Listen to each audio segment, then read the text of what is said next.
You have no idea, do you? Or did you choose not to know? Your husband stole $2 million from me. This is about my life. This is about my life.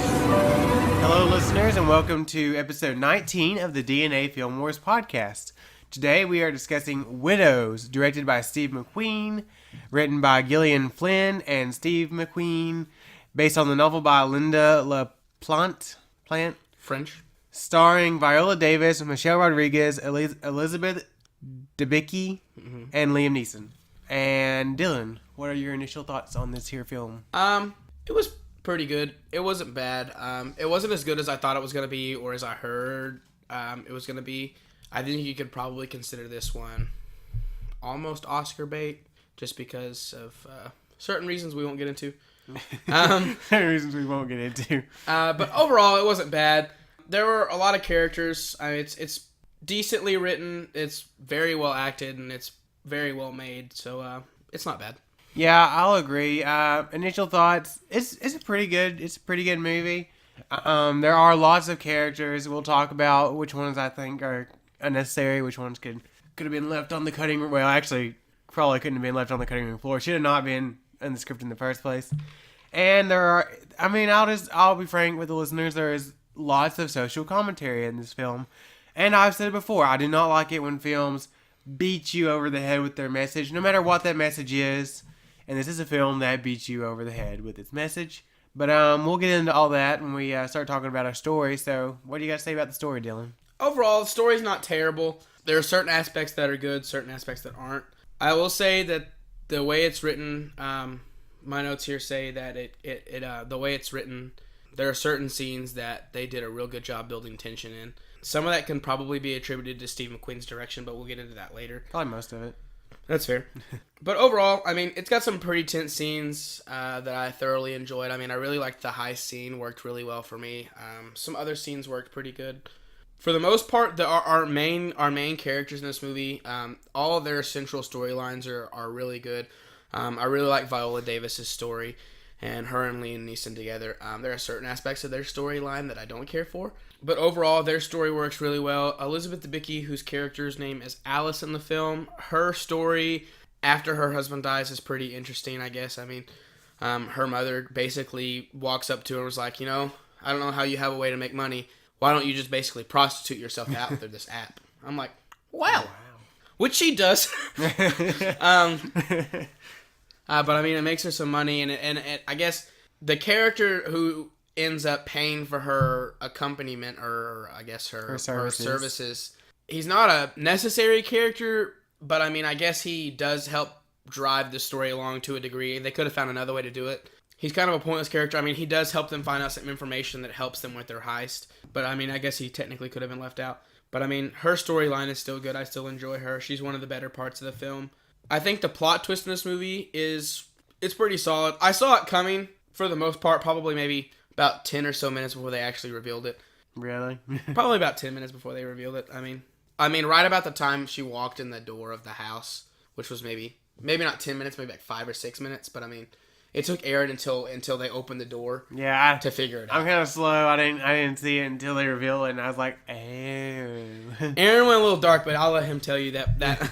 But the big plot twist in this movie is that, so the main, I guess, let me start off by saying this. The main story of this film, main story of many stories. The main story of this film is a group of women whose husbands all work together on these heists, and they have this heist where they rob this money from a... Is he a mayor candidate or a Senate candidate? Or he's running for... Congressman candidate? I'm not sure what he is, actually. The 18th. They keep saying the 18th district, so that makes me think he's like a... Or is he a city... Some sort of city official, councilman or something. Yeah. Or he's running for that. So he's some big name, and he's kind of a mobster or whatever. Yeah. I mean, not a mobster, but yeah, he's pretty. I mean, I guess a mobster. Yeah. But Liam Neeson and his group of men all rob this man, and they escape. But it goes south from there. They're not robbing him. Not him specifically, but they're robbing his money. No, they're robbing the other guy, the other candidate, because that's why the other guy goes around threatening his wife. for his money back. What are you talking about? What, are you talking about Colin Farrell's character? No. Oh, okay. See, I thought you were talking about Colin Farrell's character. No. I'm sorry, I was confused. See, there's too many characters. This is what I'm saying. Anyway, so they rob this money from this man, and it goes south, and we presume, all blow up in this van. Yeah. Until we find out that Liam Neeson faked his death, and he's still alive, and he wants this money from this final job that his wife and this group of widows carry out, and tries to kill Viola Davis over it. But, I mean, the plot twist is pretty good. I liked it. With that being said, there are way too many characters in this movie, as you can tell by Aaron and his lack of understanding who I was talking about. Because we have our three main women, which are Viola Davis's character, Michelle Rodriguez's character, and Elizabeth Debicki's character. And then there later, are three central characters. We have all of their husbands, as well as another lady whose name is Amanda. I don't know who plays her. Her husband, who was also a part of this. No. Amanda, she's the driver, right? No. Oh, I'm sorry. Okay, yes. Say too many characters. Okay, I'm confused. On Amanda, whose husband also. She's the one Liam Neeson is having an affair with. Yeah, Liam Neeson's having an affair with her, which is pointless. And then we have the driver, the lady who works in the salon that becomes the new driver, who's also a babysitter, whose name is Belle. She becomes the driver later in the movie and helps them out. We have the man who pays for Alice's services, Colin Farrell, Robert Duvall, who plays Colin Farrell's father, some with all their political stuff, our lead antagonist, and his henchman, and his brother, and then all of his henchmen. Crippled man in wheelchair, who runs a bowling alley, who is pretty much useless to the plot, other than telling Viola Davis, hey, use the book or sell it. Well, actually, his main reason for being in the movie is to tell the antagonist that Viola Davis has the book. Who else do we have in this movie? We have briefly the son. Briefly the son. We also have a architect, or an architect a dead architect who designed the blueprints that the man who pays for Alice's services helps them figure out what it is. And her husband has a brief who makes out with Michelle Rodriguez in the movie after her husband died 2 weeks ago. But, it's whatever. So way too many characters in this movie because we don't even know any of their names. I don't know who any of these people are other than the three main people and Liam Neeson. I still couldn't tell you half the characters' names. Yeah. So, there's that. Are you done? one last thing. There is a big political race that is a subplot of this movie. It's not really necessary, but I wouldn't say it drags the film down. I mean, it provides the basis for the situation that allows them to be able to rob the house where this money is. I mean, I guess without that and both the candidates not being at the debate, they wouldn't have been able to rob the house. But, I mean, still could have found another way to do it. I forgot about the pastor. Viola Davis's the pastor. Viola Davis's driver. We already said that. Did you say him? Yep. Colin Farrell's driver. Oh, and his secretary. And his secretary. Who I think he's supposedly sleeping with. That's what I understood. But anyway. So way too many people. So I guess I'll give the story. I'll give it 2.5 stars. Oh, you're lowballing it there. It wasn't great. The story is the worst part of this movie. Oh yeah, story. So for my pros, I have like Dylan said, it can be tense at times. The one scene that really had me on the edge of my seat is the scene where our main antagonist, whose name I forget now. His last name is Manning. Is it Manning? Manny or Manning? Manning. Yeah, like Peyton Manning. Manning. Okay. Anyway, so our main antagonist Manning, he forces his way into Viola Davis's apartment, and the first thing he does is pick up her dog. And he's holding her dog the whole time he's threatening Viola Davis. And I thought he was gonna snap that dog's neck. I thought he was gonna break the dog's back or something, and I was scared. Aw, not that dog. I was very scared. The opening scene's pretty tense with the guys trying to steal the money. Dylan disagrees. There was one other scene which and the final sequence where they're trying to steal the money. It's pretty good. When Robert Duvall walks out with a gun and everything, I'm like, ooh, okay. Ooh, okay, Robert Duvall coming out. Most of the characters, although there are a lot of them, the ones that we focus on are well written. I'll say that all the main women in the movie are well written characters. Liam Neeson, okay, never mind, not Liam Neeson. He's not very well written. Colin Farrell and his dad. I mean, for what they're going for. They've written them well. So I can't complain about, the character development in this movie. Really, Their story and relationship is really well developed. It's really interesting. Even though I would say it's useful to the useless to the primary plot of the film, it is interesting. And it has I said a pretty clever plot twist simply because I'm stupid and I didn't see it coming. So what Dylan was referring to earlier when he said I went dark when I first was trying to figure this out. So in the scene, Viola Davis goes to Amanda's house. Amanda, who is the fourth woman in this story whose husband died. But she doesn't really play a part in the heist at all. But her husband died along with the other guys. Mm-hmm.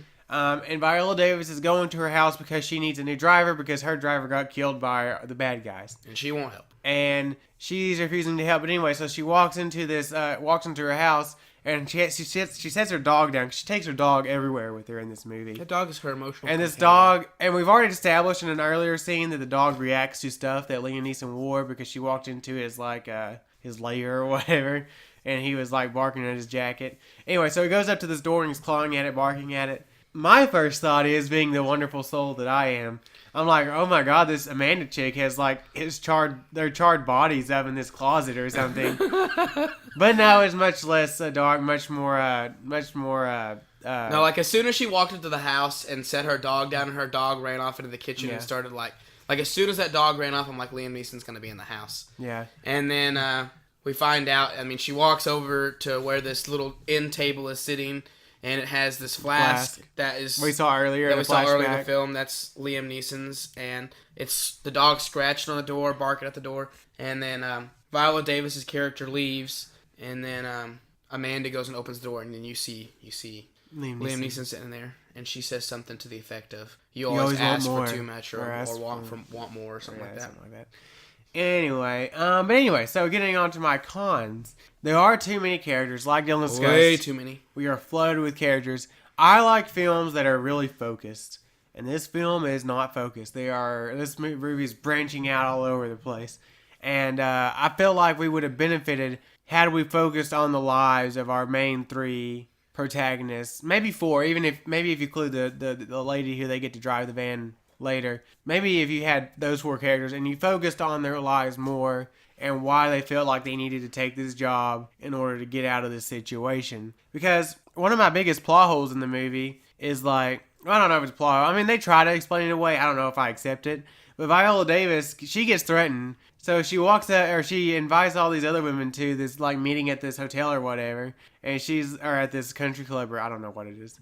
And she's like, we need to steal this money. And before she even threatens to give the other women's names to the bad guy, the other women have already pretty much been like, okay, we'll do it. I'm like, you don't even want to talk to the bad guy, or maybe just see if the bad guy comes after you first before you agree to steal $2 million from this other guy. $5 million from this other guy. And then, skipping ahead a little bit, I think my number one plot hole with this movie is at the end, Viola Davis knows that Liam Neeson is alive before they do this heist. Instead of doing this heist, why doesn't she just go up to Manning and tell him, hey, my husband's still alive, why don't you go after him? I mean, I might not have helped, but you never know. Might as well try. But anyway, what do I know? Mm-hmm. Anyway, and then like Dylan said, we have all these other characters. Especially we devote a lot of time to Colin Farrell and his dad, and I'm just and I don't feel like they needed that much time devoted to that. But moving on, I am going to touch on the social commentary in this movie a little bit because, like I said, I'm against movies beating you over the head with their message. No matter what that message is,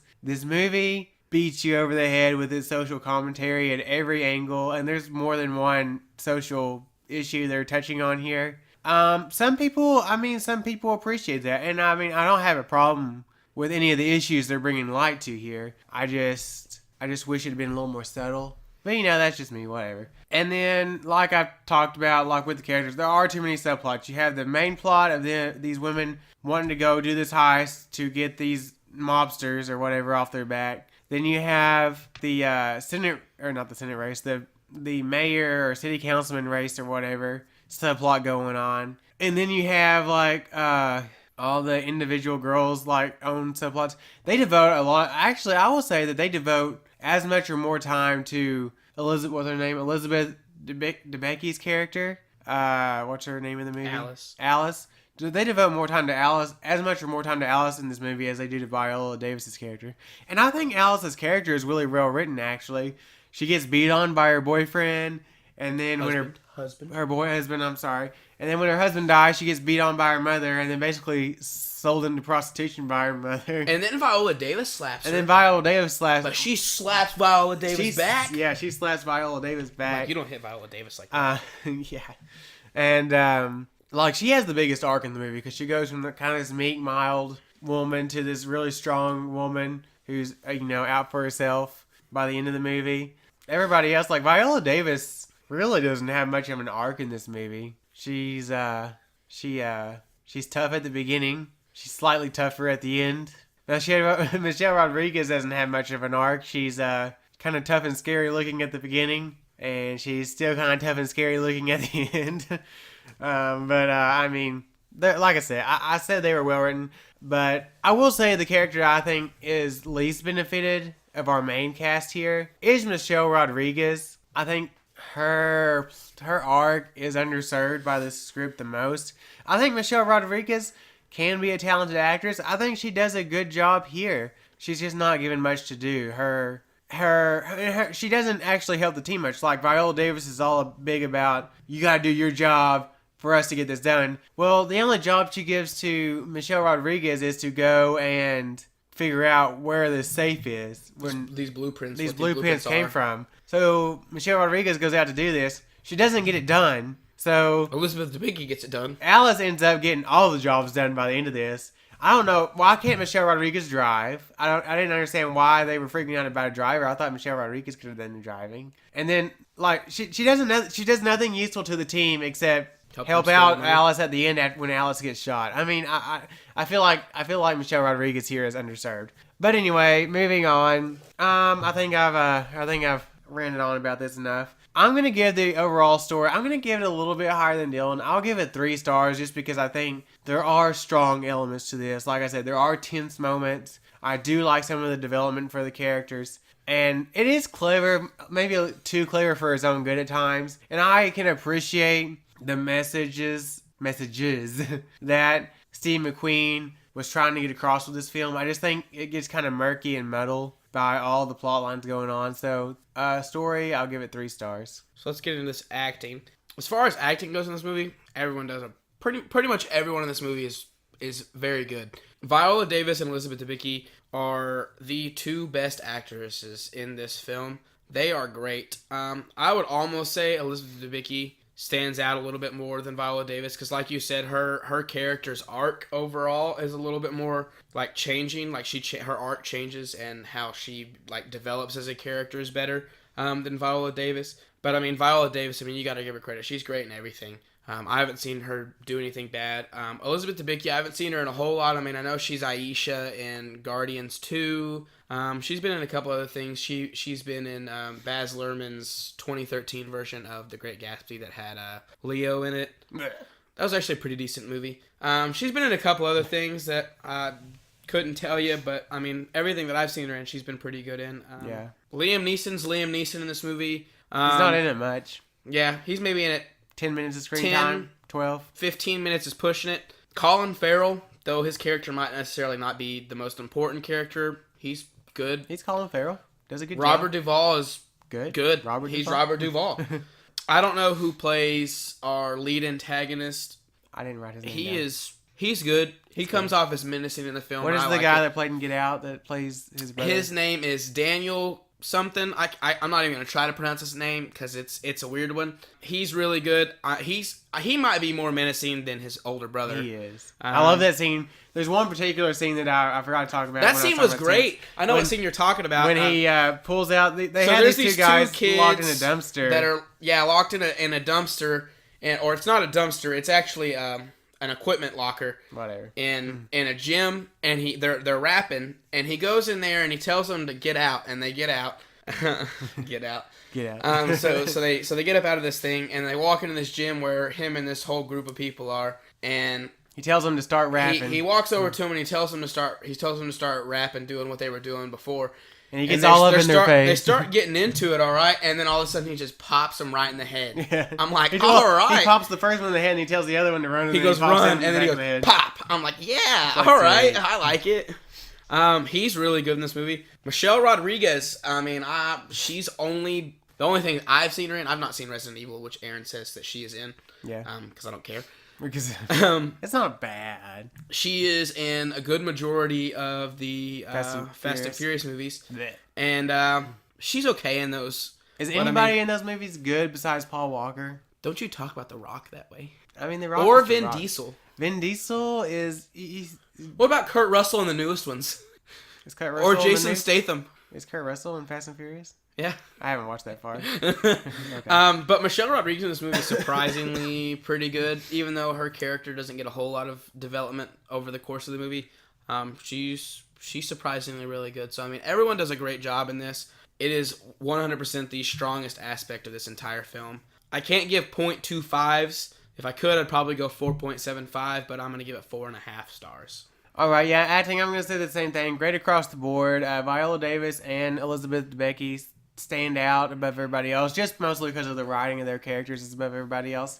I'll say Michelle Rodriguez was good, but she kind of had the same facial expression the whole movie. Wasn't a lot of emoting going on there. But again, I think a lot of that's the writing, not so much her fault. She was good. I was actually surprised because, in most movies, she's playing the badass. And in this movie, she's probably the least badass of all of them. That's I was true. kind of flipped it on its head there. But overall, I don't have much more to say about this acting. I'll give the acting overall 4.5 stars too. So let's get into the hodgepodge. You want to go first? Or you want me to go first? I don't care. All right. Well, I'll go for it. I'll go first. So let's talk about the sound design in this film and the effects in this film. The sound design of this is excellent. Gunshots sound amazing. Everything in this movie sounds amazing. We have car crashes. Car alarms going off. Everything sounds great in this film. I think everything in this movie is practical effects. Pretty much. Yeah, I didn't notice it. Have any noticeable CGI stand out or anything. I don't know if anything was CGI or not. Effects in this movie, all the gunshots and people getting shot, all look really good. In particular, that scene that we already talked about with the two guys that are rapping and they get shot. It's and it's like blood splatters everywhere behind them. I'm like, all right, dang. Looks good. Explosion in this movie at the beginning of the film is good. I'll talk about that scene again here in a second. But it looks good, and then all the other explosions and fire effects, they all look good in this film. This film is filmed. The cinematography in this is really good. I don't know who did the cinematography for it, but overall it's filmed well. We're bad podcasters. And we should probably look up more of this information. Cinematography is good. It's filmed well. I really liked it. The only part that I had a problem with filming wise or editing, I guess, in that opening scene where the van explodes, we have about 4 different camera angles that pan around the same explosion simultaneously, and it's like a very quick and jumpy cut, and I didn't care for it. It just jumps from POV to POV to POV, and I didn't care for it very much, and then it kind of focuses back in the center, and this van just blows up and flips forward. That part looked good, but the quick, jumpy cuts to different points of view of the explosion happening, didn't care for a whole lot. Other than that, direction in this film is excellent. Steve McQueen did a great job in this film, as he did in 12 Years a Slave, which is also a great film. The score for this, I found out at the end of the film. We were sitting there, and it comes across the screen, and it says, composed by Hans Zimmer. And I said, huh? Hans Zimmer did the music for this movie? This movie is not a memorable score at all. I didn't care. I couldn't even tell you what the music was in this movie. I can't remember it now. I can't remember any of it. So as far as Hans Zimmer goes, pretty disappointing. Disappointed. But other than that, I'll give it 4 stars. All right, yeah. My overall, not overall, hodgepodge section. Like you said, gunshots, explosions look great. Cinematography is good. There's a couple of shots in particular. One is there's all this one take where Colin Farrell's at this campaign rally or something, and he gets in his car, and they have like this camera attached to the hood of this car. I really like that too. Yeah, and if it's like a 5-minute scene, or I don't know, 5, it's like a 3 or 4 minute drive where he drives from where he's talking. You can hear their voices in the car, although you can't really see them in the car. And like it goes on for like 3 or 4 minutes, and they drive to his house, and he gets out of his house and walks in his house. I thought that was a pretty impressive scene. And overall, the cinematography in this movie is really good. Direction is good. I like Stephen McQueen's direction for the most part. No real I don't know what I was saying there. No real complaints there. Like Dylan said, soundtrack is a little underwhelming considering that this is a Hans Zimmer score. I had no idea going into the movie that Hans Zimmer had touched this movie. And considering that he did, I am a little disappointed. Hans Zimmer's usually big and grand and everything. Whoa. Sometimes a little too overboard, but this movie I felt like the score is a little underwhelming. So all in all, I'll give it 4 stars too. Hodgepodge section. So overall, as far as this movie goes, story's alright. It definitely has its problems, especially with the characters and the subplots. There are just way too many of all of those. Acting in this film is superb. Everyone does a great job in this film, and this film is really well made. Cinematography is excellent. Effects are great, and Steve McQueen's direction in this film is excellent. As everything I've seen him do. So I'll give the movie, my notes here, I forgot to change, but I'll give it, even though the story wasn't good, just because of the acting and how well this film is made, I'll go ahead and give it 4 stars. Alright. So overall, I have, like you said, story is decent. It has numerous problems. One of the biggest problems I forgot to talk about earlier is that every man in this movie is an irredeemable douchebag. They're either sexist, racist, Or a pervert. Usually all 3. I mean, every man in this movie that we meet is like trying to take advantage of these women in some form or fashion. I'm like, you couldn't have one redeemable man in this movie, not just one. But whatever. Moving on. Acting, like you said, great. Direction and cinematography is really good. One scene I didn't really care for the direction on that I just thought was kind of odd that I forgot to mention earlier. The very opening scene of this movie is Viola Davis and Liam Neeson laying in bed together, and we linger a really long time. And Liam Neeson is eating her face. Like he's trying. I think he's like trying to suck her face off. I don't know what's going on, but he's like got his whole mouth open, like like his lips span from about her chin to like her nose. I'm like, he's like eating her. I'm like, I didn't need to see this. Move on, please. That goes on for an awkwardly long time. But anyway, moving on. It's a decent movie. I'm gonna give it 3.5 stars. All right. So, got anything else to add about this film? Coming from the writer, who did a great job with Gone Girl, Gillian Flynn, and Steve McQueen helping with the writing, I feel like the story could have been a lot better. Could have been a little more focused. My biggest problem is it's not focused. I don't feel like it's focused. That really is the problem. All the characters and subplots needed to be condensed. Yes. Which I know a part of the problem maybe it comes from a novel and they wanted to be. I haven't read the novel, but they could have tried to be more faithful to the novel. Novels can afford to have more subplots. Probably need more subplots and stuff like this. Because they're, they got a lot of... Hundreds of pages. Yeah. When you Not a 2-hour movie. Yeah, when you're condensing it down to a 2-hour movie, you gotta cut some of it. But I mean, yeah, it's not bad. It wasn't as good as I thought it was gonna be, good as I heard it was gonna be, but it's not bad. All right. I may or may not watch it again in my life. All right, moving on to our upcoming... We still have Robin Hood upcoming this weekend. Oh, boy! Yeah. What day are we going to see that, Saturday or Sunday? Saturday, there's a lot of football going on. I may or may not be in a good mood this weekend, depending on how Oklahoma performs against Texas in the Red River rematch. If Oklahoma loses, I'm going to be very grumpy. If Oklahoma wins, I might be a tolerable person. But we'll see. Robin Hood. Robin Hood. Yeah, back to Robin Hood. That movie's coming out. That movie's trash. I haven't even seen it yet. I haven't seen it yet. That movie's terrible. We should give it the benefit of the doubt, Dylan. Aaron, the beginning starts with a voiceover. It's trash. It's already bad. I hate voiceovers. All right. After that, we got week after that we got Ralph Breaks the Internet, as well as the discussion for that. And we hope to get out a bonus review of Wreck-It Ralph. I have one more week of actually listen. I have 2 more days. Woo! Not counting the weekend of regular classes, and then I have a week of finals, and then I'm through for about a month, and we shall be on a more regular schedule. We should be working on improving our podcasting abilities, and it should be a lot of fun. Working on some of those plans for next year too. And I'm super excited about our year-end episode where we top 5 best, top 5 worst, top 5 most anticipated for the next year, most underrated, most overrated. It's gonna be a lot of fun, a lot of work, but a lot of fun. That might be a long episode. Might be a long episode. And then our discussion episode that will come out on January 1st, we'll talk about our plans for the new year, like our resolutions, top 5 things that we would like to accomplish in our actually, next year. we might move our top 5 anticipated movies to that episode. Yeah.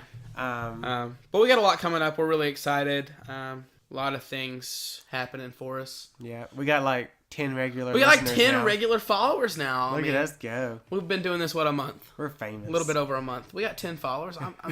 I'll take it. Empires aren't built overnight, Dylan. That's true. We got like close to 600 listens over the life of our podcast. Yeah, most of those were promoted by SoundCloud, but that's okay. That's okay. They're listens. They're listens. They count. So I think that's about all we got for you. So yeah, as always, got to plug those social medias. We are up on Facebook, Instagram, and Twitter. We're at DNA Film Wars, all lowercase, no space, on all those platforms. If you have any specific comments and or questions, you can contact us at dnafilmwars@gmail.com. Mm-hmm.